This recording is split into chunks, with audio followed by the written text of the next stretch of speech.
silence after the moderators in each room have announced additional rules. Okay, welcome everyone.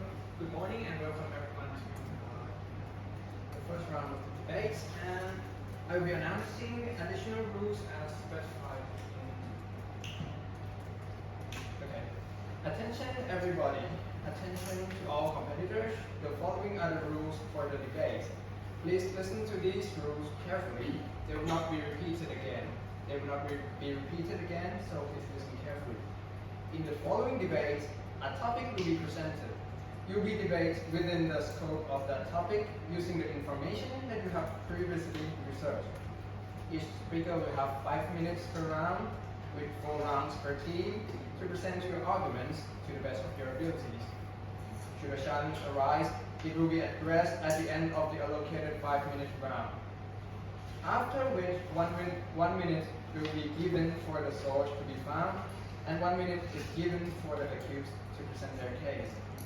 Please turn your devices to silence and airplane mode to ensure no outside internet. I will allow a short period of time for you to turn your devices to silence and airplane mode, including the ones on your on the side of the room, please. I will allow you to ask. Thank you. 10-20 seconds.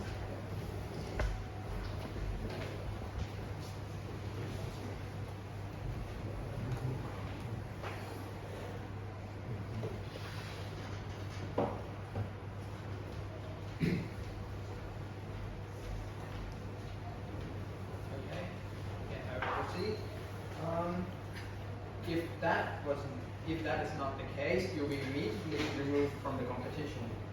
Any suspicious contact with any of the staff or the audience will be considered cheating and lead to immediate disqualification.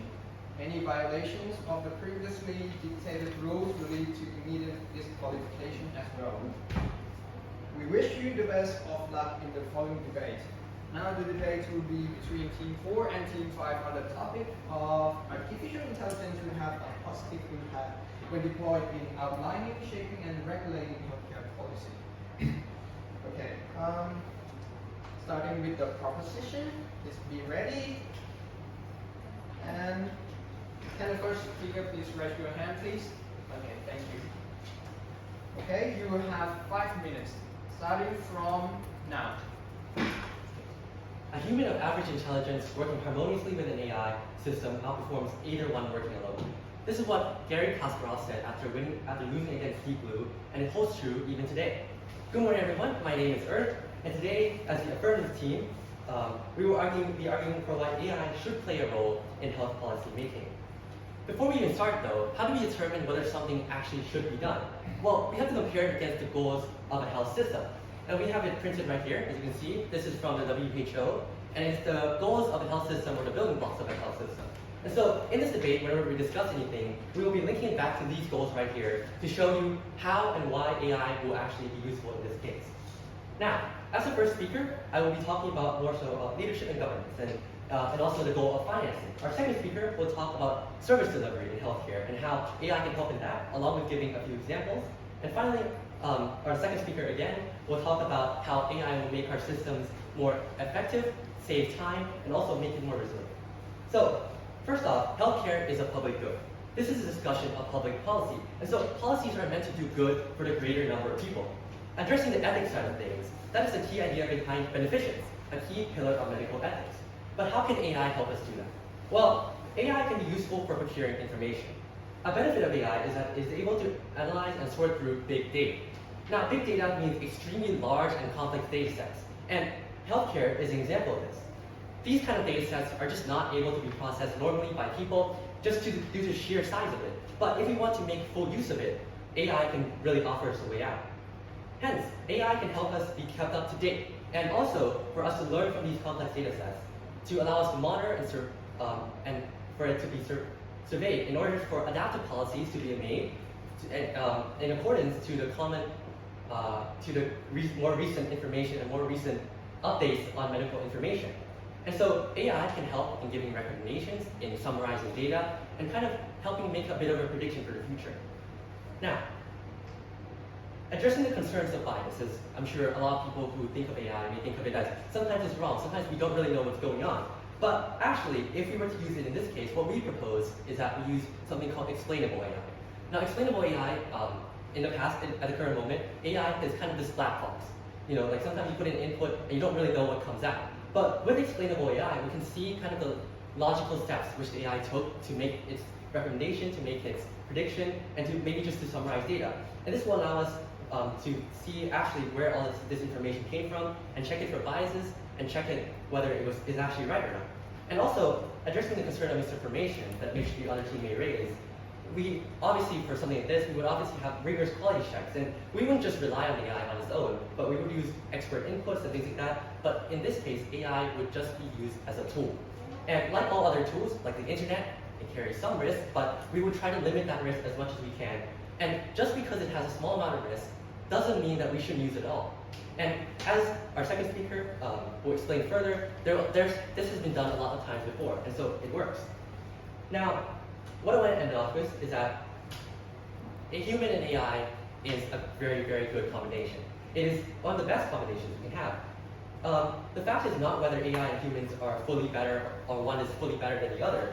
They all have their own benefits and drawbacks, but together, both together exceed either one of their own. And so that's why our team firmly believes AI should play a role as a tool within healthcare policy making. Thank you. Okay, thank you, the first speaker. Since there's no challenge, we will proceed to the opposition. And please raise your hand, please. Okay, thank you. And if you are ready, your 5 minutes starts now. Good morning, ladies and gentlemen of the judge panel and audience. As the first speaker and team leader of Code Blue representing the opposition, I stand firmly against today's motion. As a team, we believe that artificial intelligence will have a negative effect when deployed in outlining, shaping, and regulating healthcare policy. The proposition team leader has stated that AI filters biased information through deep analysis. However, in a study conducted in 2023 in the United States, results showed that the overall public opinion strongly prefers human medical professionals to make health decisions as opposed to AI, even with acknowledgement that humans are more likely to make biased decisions. So this raises the question, what would be the purpose of healthcare if the patients themselves do not believe in it? So this leads to the main point that I will be covering in my speech, which is AI involvement in healthcare policies take away from the heart of healthcare, which is humanity. Let's begin with a simple question. What is healthcare policy? According to the University of St. Augustine, the term healthcare policy refers to the decisions, goals, and actions that take place to ensure how care is administered and accessed to protect and improve the well-being of individuals and communities. I would like to put emphasis that the receiver of healthcare policies is us. Yes, that's right, humans. Healthcare is not just about numbers, it's about people. Policies in fields such as medicine, where humans are subjects, require a deep empathy for and understanding of human dignity, lived experiences, and ethical responsibility, which can't be represented by a few data points. AI, however advanced, does not have the ability to feel, to understand suffering, fear, or compassion. Like it or not, emotions are a huge and important factor in healthcare decision making. When we are sick, not only are we physically vulnerable, but we are also emotionally vulnerable too. And not only is this vulnerability seen in the individual that is sick, but also in the family members and loved ones. When someone who is precious to you or dear to you is sick, you can say that it's a natural reaction to feel worry, concern, and sadness, and to be emotionally fragile too. With this in mind, this is why it is crucial for emotions to be considered in decisions regarding healthcare, something only humans are capable of. AI cannot, for example, AI cannot speak to a mother whose child needs an experimental treatment, or weigh the emotional and cultural factors in end-of-life care. In a study conducted in Florida in 2024, survey results with over 600 respondents conveyed that despite 84.2% of respondents were comfortable with the idea of AI involvement in menial tasks such as scheduling patient appointments or follow-ups, there was a common trend for the fear of losing the human touch associated with doctors, suggesting a potential conflict between the implementation of AI and patient-centered care. Another statistic states that a newly released research study in 2025 in the United Kingdom, as part of the exhibition at Science Gallery, London, surveyed over 2,000 visitors on their views for involvement of AI in healthcare. The results found that when it came to trusting AI with major decisions, participants were wary. Over 70% of respondents rejected the idea that AI could take over a doctor's job. The respondents were not comfortable letting AI act alone, unmonitored.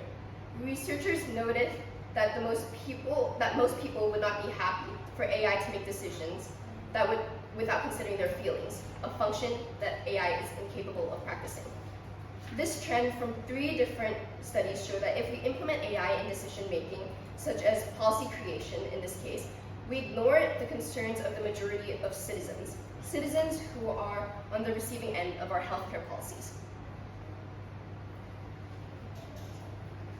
So how will we be able to harbor trust in our health system if we deny the rights and voices of our people?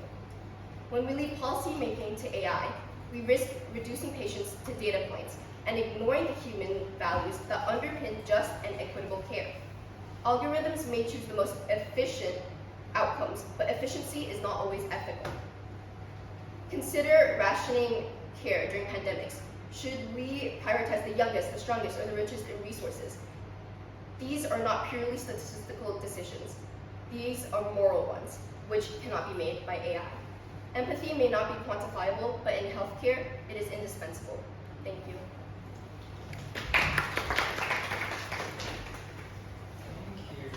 And we shall proceed to the next speaker from the proposition side. Please raise your hand, please. You have no challenge, right? Okay.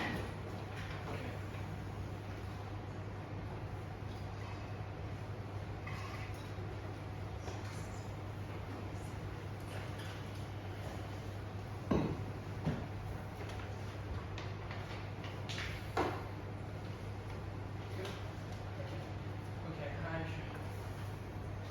The next speaker from the proposition side, please raise your hand, please. Okay, thank you. And if you're ready, your 5 minutes start now. Good morning, everyone. My name is Ham, and I'm the second speaker of the proposition team. Firstly, I would like to clarify your misunderstanding. We're not letting AI take over policing. We're using it as a tool to help us, like how we use it now. We make decisions by using AI to provide and compile and analyze information for us humans to make informed decisions. Therefore, you're concerned about human touch being lost or restoring need. This brings me to my point about how we can use AI in healthcare. We believe AI, when used responsibly improves the design, implementation, and regulation of healthcare policy. I will now focus on the practical advantages in AI in shaping more data-driven, adaptive, and efficient health systems. Firstly, in management optimizations. AI can be used to reduce waiting time. For instance, in Johns Hopkins Hospital, the waiting time in emergency room is reduced by 30% after integrating AI into its patient flow management system. The technology enables real-time analysis of patient flow, helping doctors and nurses manage emergency cases more effectively and prioritize critical patients. Similarly, in Mayo Clinic, the implementation of an AI-powered scheduling system reduced waiting time by 20%. This system optimizes appointment allocation and allows staff to anticipate care demands. As a result, Mayo Clinic has improved patient satisfaction and staff efficiency. With this, productivity and efficiency will be improved, and more people can be treated in a day. We can use AI to analyze massive data sets, hospital admissions, resource usage, demographics to inform service delivery planning. For example, we can use it to predict patient flow to prevent overcrowding in emergency rooms. We can also use it to help governments and healthcare systems allocate resources more efficiently, such as budget, personnel, and supplies. And lastly, we can use it to optimize our logistics, such as how to make more cost-effective healthcare policy without sacrificing quality and human touch. With AI, our system will be more adaptive, since we can analyze raw data at real time. According to Ramazani et al. 2023, AI and health policy paved the way for novel analysis and innovative solutions for intelligent decision-making and data collection, potentially enhancing policy-making capacities, particularly in the evaluation phase. Human-led policy can be slow, politicized, and reactive. Policy-making can be influenced by ideology, lobbying, and electoral agendas. AI is more evidence-based.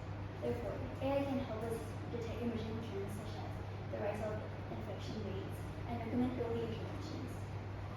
Like Eric said, AI should not have full authority to decide everything, but it should be a co-creator.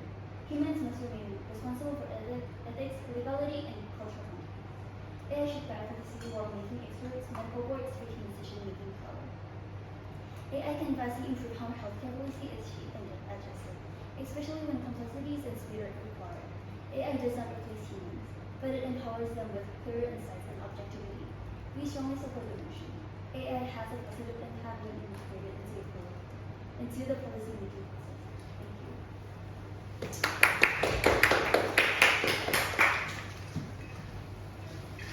Okay, there's no challenges. Okay. Again, if you would like to challenge, please notify any of the staff. Well, you can notify me personally because I'm a moderator here. Okay.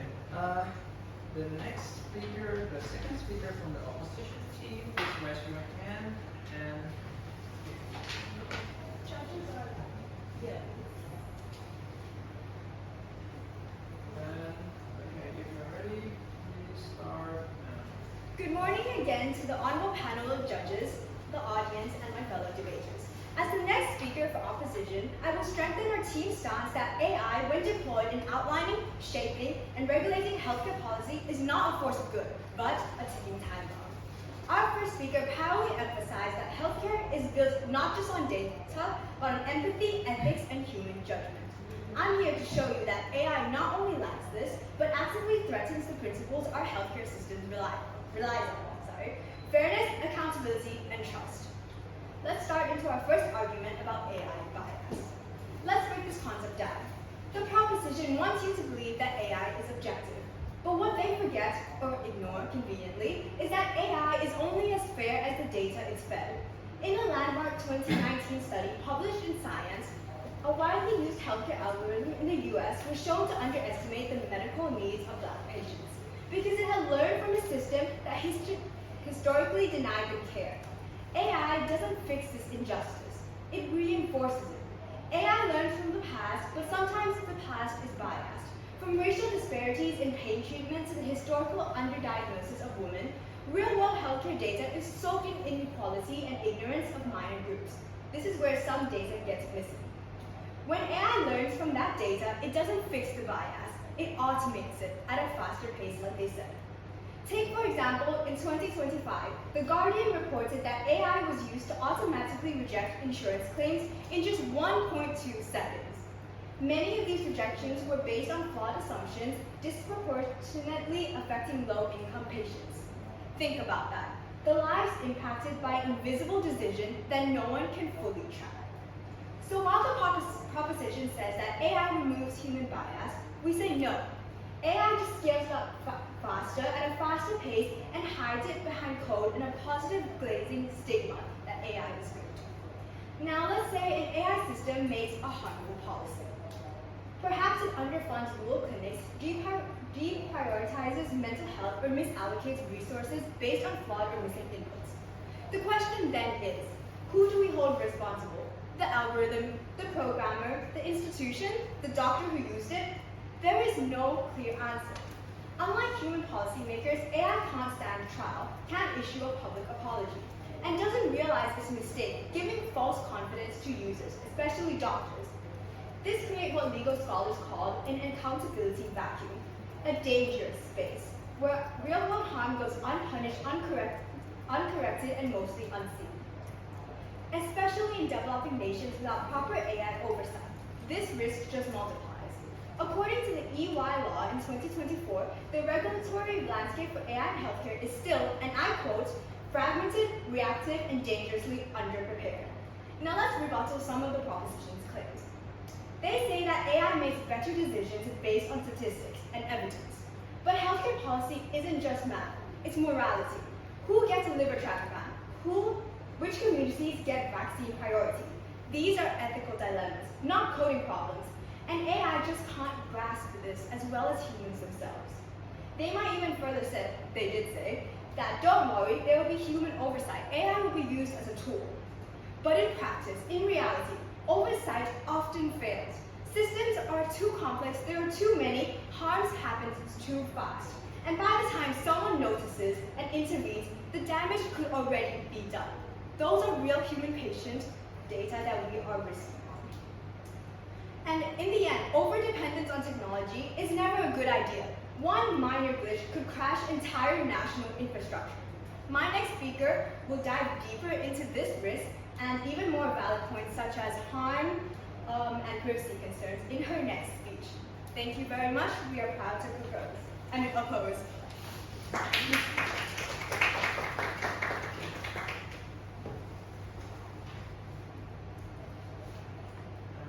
next will be propositions and session. And please raise your hand, please, speaker. Okay. And if you are ready, please start now. Again, I would like to clarify your misunderstanding. As you say, AI is based on data it is. How about what about us people? The same data we create AI is also the same data we have. Therefore, the bias are the same.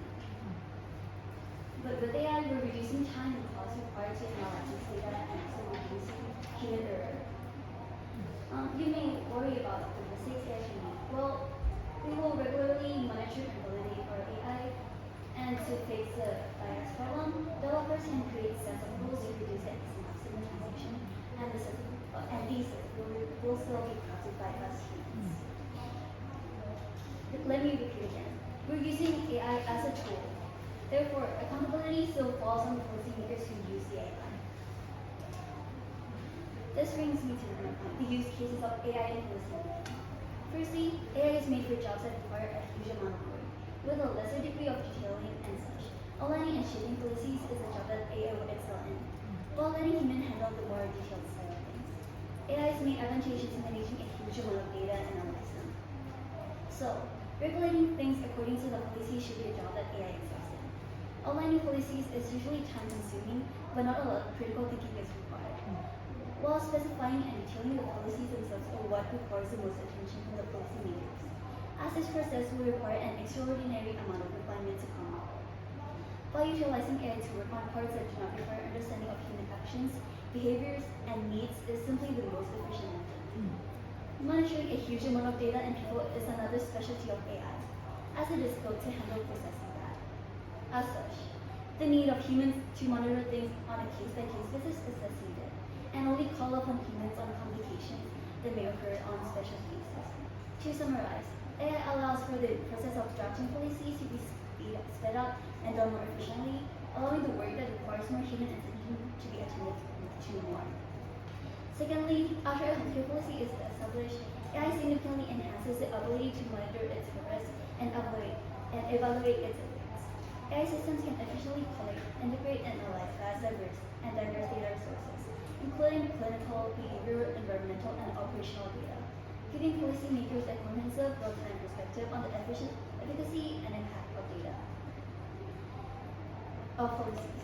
This capability can be useful in collecting feedback to make evidence-based adjustments if needed, and to help inform policymakers so that they won't make the same mistakes again in the future. Furthermore, we can also use AI to analyze existing policies around the world to search for similar policies policymakers could use as a case study to help inform their decision making. And lastly, another use case of AI in policymaking is to use it to analyze existing policies. One of the ongoing issues regarding healthcare policies are the redundancy.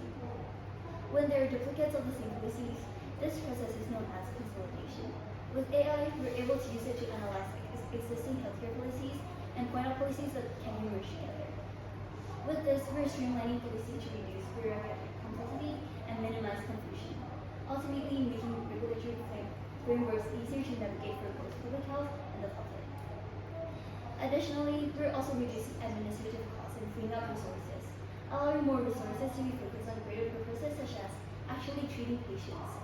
This is of course depending on the application of some redundancy, as some redundancy is made to increase systematic resilience. Therefore, we're using AI to point out spots and provide solutions, not fully counting on it. Compared to relying on humans to identify these deviations, AI is more effective and will be able to provide a more comprehensive analysis. An example of this is Cornell et al. In 2023. They consolidated public health function into a national public health institute, NPHI. They found that consolidating functions in an NPHI to the extent politically and organizationally feasible promotes efficiency, flexibility, and coordination, as well as supports data-driven health recommendations to government decision makers. In this study, a systematic framework was used. Imagine if we use AI. The process will be shorter, not susceptible to human errors, and it will be significantly more cost-effective. Furthermore, with AI, we are also increasing the resilience of the system. For instance, during COVID-19, digitalization has become a cornerstone of resilience healthcare system, especially in time of crisis. With this, shouldn't we start implementing AI now rather than during crisis so that we can build a stronger foundation and will be ready for any further crisis? To summarize, the use case of AI in policy making is limitless. It will significantly improve the speed of policy making process, ensure that the decisions are well informed, and reduce costs and resources required. Thank you.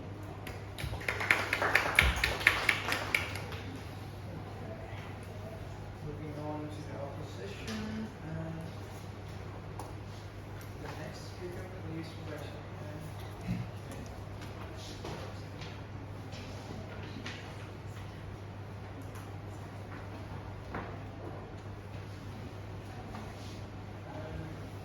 If you're ready, please start now.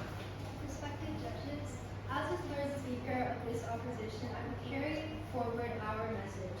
Healthcare policy should be human-centered, not quote-controlled.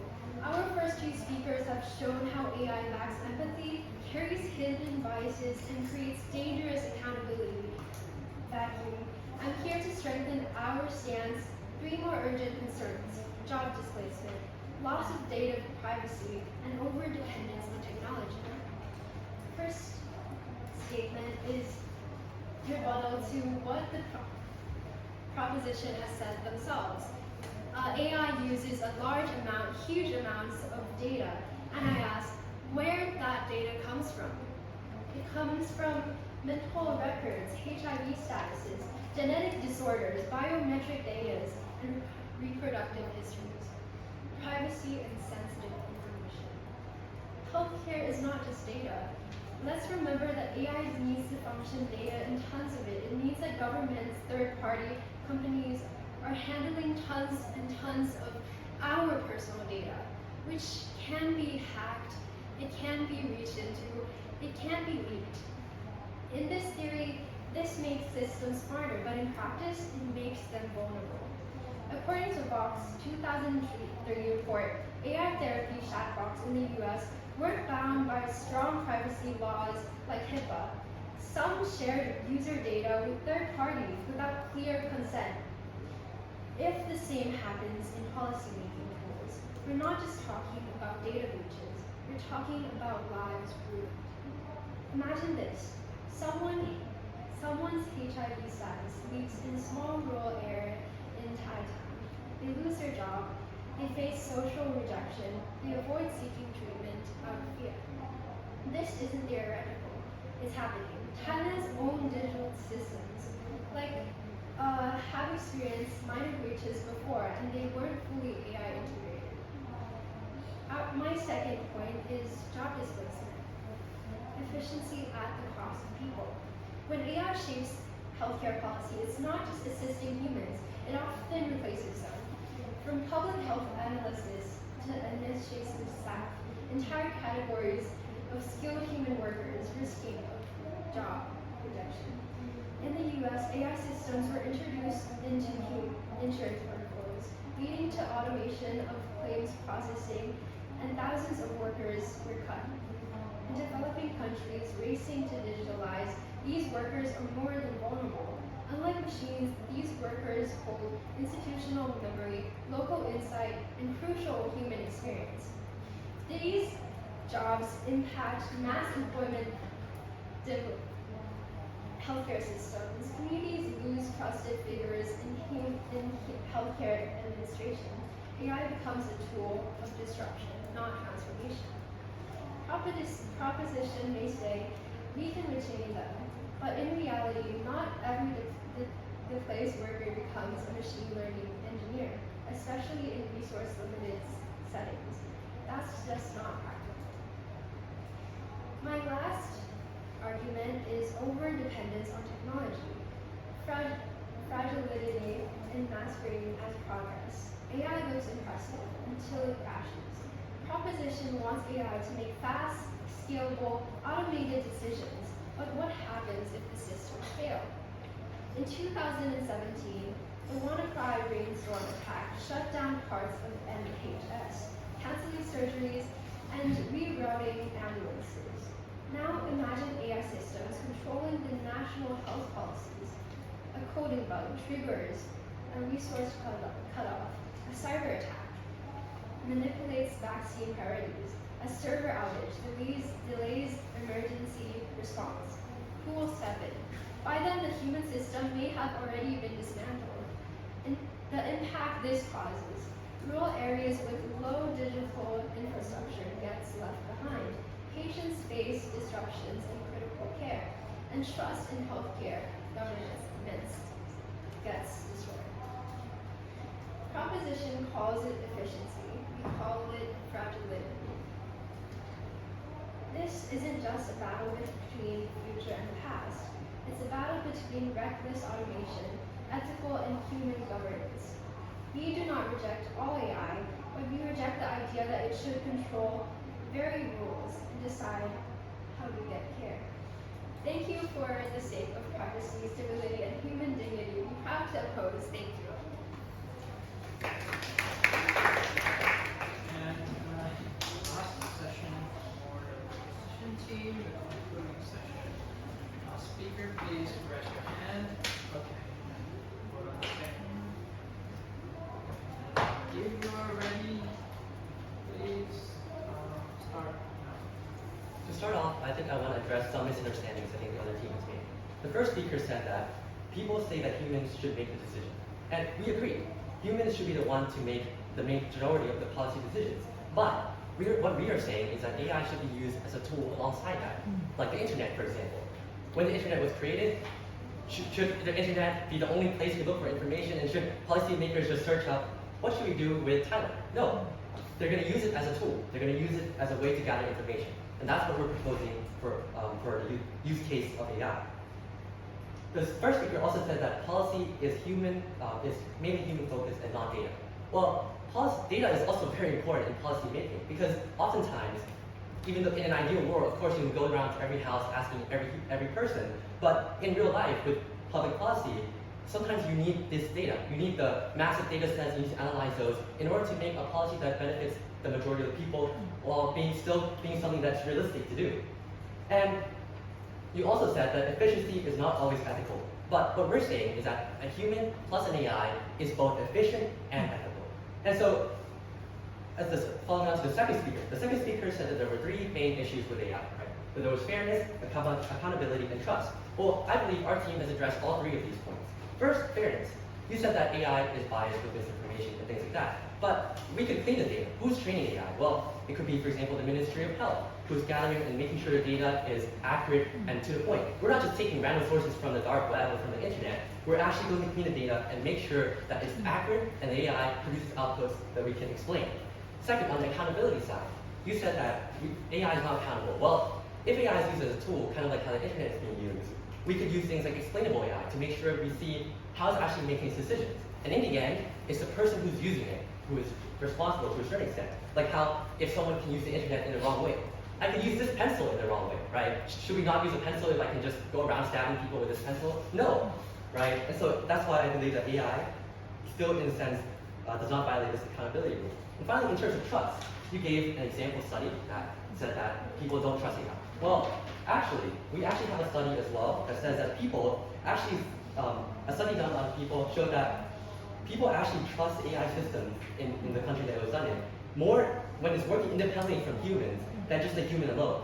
And so this goes against your point, and we're not saying we should use AI alone, but we're just saying that one study doesn't prove everything.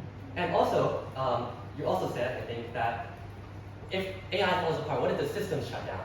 Well, what if this computer right here shuts down? It doesn't mean that the whole system is going to fall apart, right? AI is just a tool we're going to use. If it shuts down, then it might cause things to slow down a little bit, but it's not going to make the whole health infrastructure collapse. Health infrastructure is built on a lot more things than just AI, and especially since it's going to be involving humans as well. And finally, you said that there's going to be the issue of data and issue of data privacy. Well, to look at this, we should look at the legal frameworks in place, the PDA. Well, we should anonymize the data before it's used. We should get consent before the data is used to train AI. And so I just believe this is not an issue. At the moment, data is already being used in making policies. They're not just making policies out of thin air. And so access to this data is being used and analyzed already in different ministries. And so I really don't think that's a problem. Now, to conclude our points, on our side, we mentioned 4 main points on why AI and humans should work together. First is the analysis of big data, which links to the goal of improved efficiency within the healthcare system. It allows us to make more adaptive policies and be more resilient. And this helps with responsiveness. Now, our third thing is that it helps to optimize policies. And Pam showed evidence to prove it, right, with the different case studies she presented. And this further showed how it would improve efficiency. And finally, it helps save administration time. And this is very important for public policy since you want to make the decision quickly in order to actually have an impact. And so that also helps with responsiveness. And so I want to conclude with tech, avoiding it is not the answer. It is using it in a way which is safe, practical, and with regulations in place, of course. We're not using it in a way that's just endangering everyone, but we're using it with regulations and security. We should not avoid tech, we should make full use of it, and to avoid tech would just be to abandon progress. Thank you.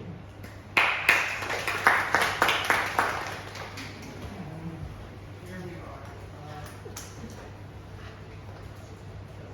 The final speaker from the opposition team, please raise your hand.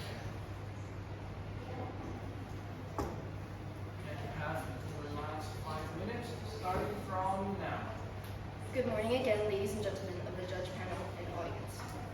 Again, as team leader of Code Blue, representing the opposition, I stand firmly still against today's motion, which is that artificial intelligence will have a positive impact when deployed in outlining, shaping, and regulating healthcare policies. Addressing the concerns of the team leader from the proposition, we have 3 studies reporting discomfort with AI in healthcare, which defeats the positive response from your 1 case study, just to be clear. If this is not clear, I would like to restate the findings further on in my claim. Whilst I understand the benefits of AI implementation in healthcare, I still think the proposition's arguments are still ignoring the concerns of the public. You say that healthcare policies is public. It's a public amenity. However, our statistics show that the public does not approve of AI whatsoever in healthcare decision making, whether it's collecting data, analyzing. Ignoring public opinion on this matter wouldn't make healthcare public anymore. The proposition argues that AI is faster and more efficient when making decisions. It can make decisions in seconds, as we know. In some cases, being fast is good, but in some cases, it isn't. I don't know about you, but I surely wouldn't be comfortable with the decision for my rights that concerns my health being decided in mere seconds. We aren't against AI in healthcare as a cumulative. We're against the motion that AI should be deployed in decision-making for healthcare policies. And that applies in everything, including collecting data, analyzing it, to make suggestions for healthcare policies. While my opponents highlight AI's data-driven capabilities and efficiency, I still want to bring us back to the heart of healthcare, which is humanity. Also, to rebut what opposition said about AI bias being the same as human bias, we argue that the statement is wrong. It isn't the same. To come to conclusions, AI lacks one thing that humans have, which is critical thinking. Humans analyze data as well, yes, but we have the common sense and a mind to think for ourselves. we can question the outcome and adapt to situations. AI doesn't have that uncertainty that they are sure of their conclusion. And like my previous speaker said, it gives doctors a false sense of confirmation that if it's wrong, the doctors would later be blamed for not making the right decisions, not AI. Also, you mentioned cleaning data. That means deleting certain data by human hand. How is this any different from human bias? And by doing this, that means you would have to use synthetic data. Synthetic data isn't the same as real data. It is made by who? Humans. In the end, no matter how you sugarcoat, proposition's claim doesn't reduce bias. Furthermore, here are just some of the statistics again addressing the concerns of AI implementation in healthcare policies. So healthcare policies is not just about numbers or algorithms, right? It's about people. According to the University of St. Augustine, again, the definition of healthcare policy is that it governs decisions, goals, and actions to protect and improve the well-being of individuals and communities. It demands more than cold calculations. It requires empathy, compassion, and ethical responsibility. AI, however advanced, again, fundamentally lacks the ability to feel, to understand emotions. It cannot grasp the emotional weight behind a mother pleading for a treatment for her child. It cannot comprehend the cultural nuances in making end-of-life decisions. Studies show, again, that the public shares this concern. In a 2024 survey from Florida, while many accepted AI in administrative tasks, over 80% feared losing the human touch and AI involvement in policy decision whatsoever, completely. And this is also seen in the UK case study, which reported over 70% of people were uncomfortable trusting AI alone with major health decisions. And major health decisions can be translated to policies. Ignoring these voices risks eroding trust in our healthcare systems. Trust is not just built on accuracy, it's built on knowing that there's a compassionate mind behind those decisions. Furthermore, healthcare policies often involve moral dilemmas and not just calculations. For example, during pandemics, when resources are scarce, we have to make decisions such as what should we prioritize. These decisions require human judgment and empathy, not cold efficiency. Thank you.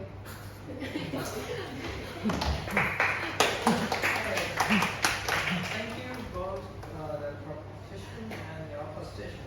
Well, my superior states insightful arguments, but in my own word, I say sublime. Now, we will now invite our esteemed judge to provide their comments and feedbacks. Okay, you both teams, you are fabulous. And for each team, when you present your idea, I totally believe in you, in whatever you are saying by that time. But again, when another team present your idea, again, I totally believe in you.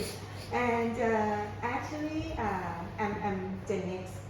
But anyway, for me, my personal belief is that I believe in AI, and I think that it helps me a lot in doing many things in my work.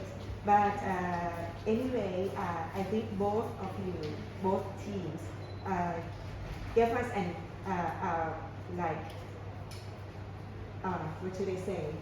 You know what? I'm much older than you, but now I feel that I have hope for the new generations because you both teams. Anyway, I think for scientific data, for evidences, and many things, you both did great. But just something for improvement. This is a debate, not a lecture, right? So communication is the key. Your presentation, your way of speaking, how you how you deliver your idea by both verbal and non-verbal presentation.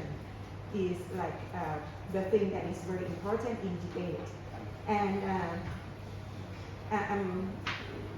can I mention like please don't take it personally, but I think it's for improvement. I think team 4, you are at like a disadvantage because you have only 2 members, right? But you have to play like for the second speaker. You have to be second and third speakers. That's very tough for you, I believe that. But you did great. Anyway, when you deliver your idea, it's like presentation in the front of your class, but not in the debate. Your information is a lot, but if you present it like if you look at your audience, you speak to your audience, not just a paper. It's going to be better, much better. And for the leader, I think at the beginning you took only like about 3 more minutes, not fully 5 minutes, and you spoke very fast. Actually, if you slow down, you can make things like more stand out and more clearer to your audience. That's the thing. And for the opponent team, you did great. Very, I think for the second speaker, I think this is the way that debate should be.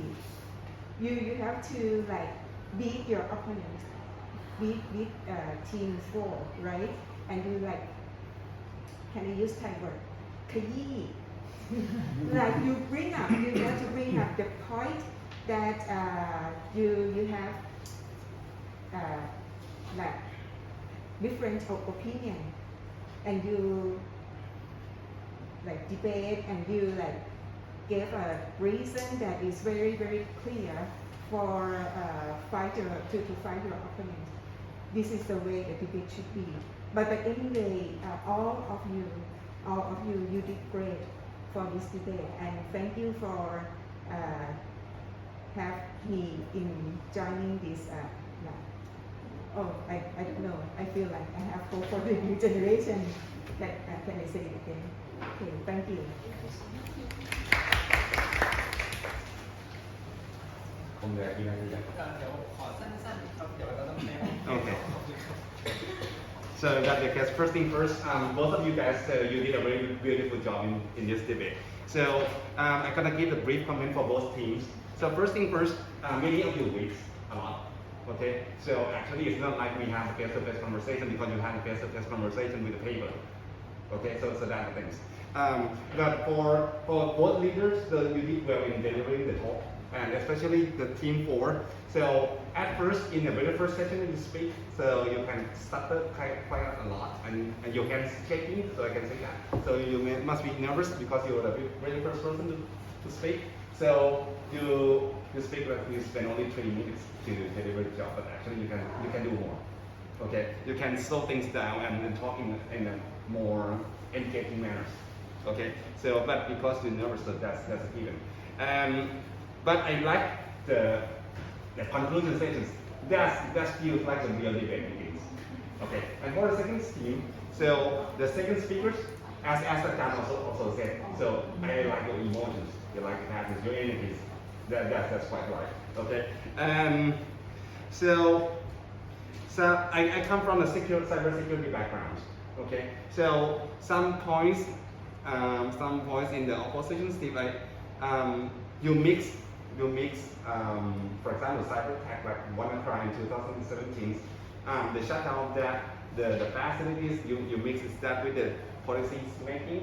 So actually, if something broken, now you just need a second plan. That doesn't mean that when something broken, then it's the end of the world.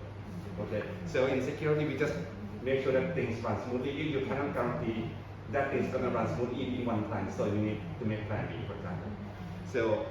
So that's my point. And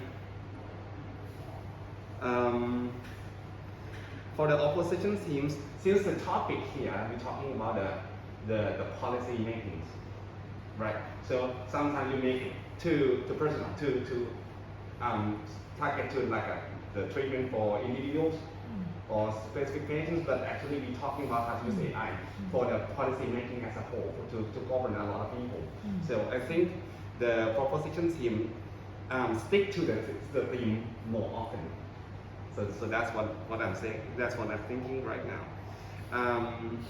As for the rest, I think both teams did a very beautiful job. So we're gonna wait and see how the outcome's gonna be. Anyway, good job, guys. This round has officially ended, and the enemy team is currently writing the scores, and you can take a rest now. And both teams, please move to room 509 and 510 and 511.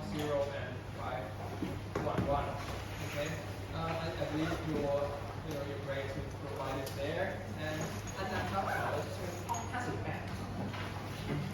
Okay, and thank you everyone for participating in this round, including the observers and the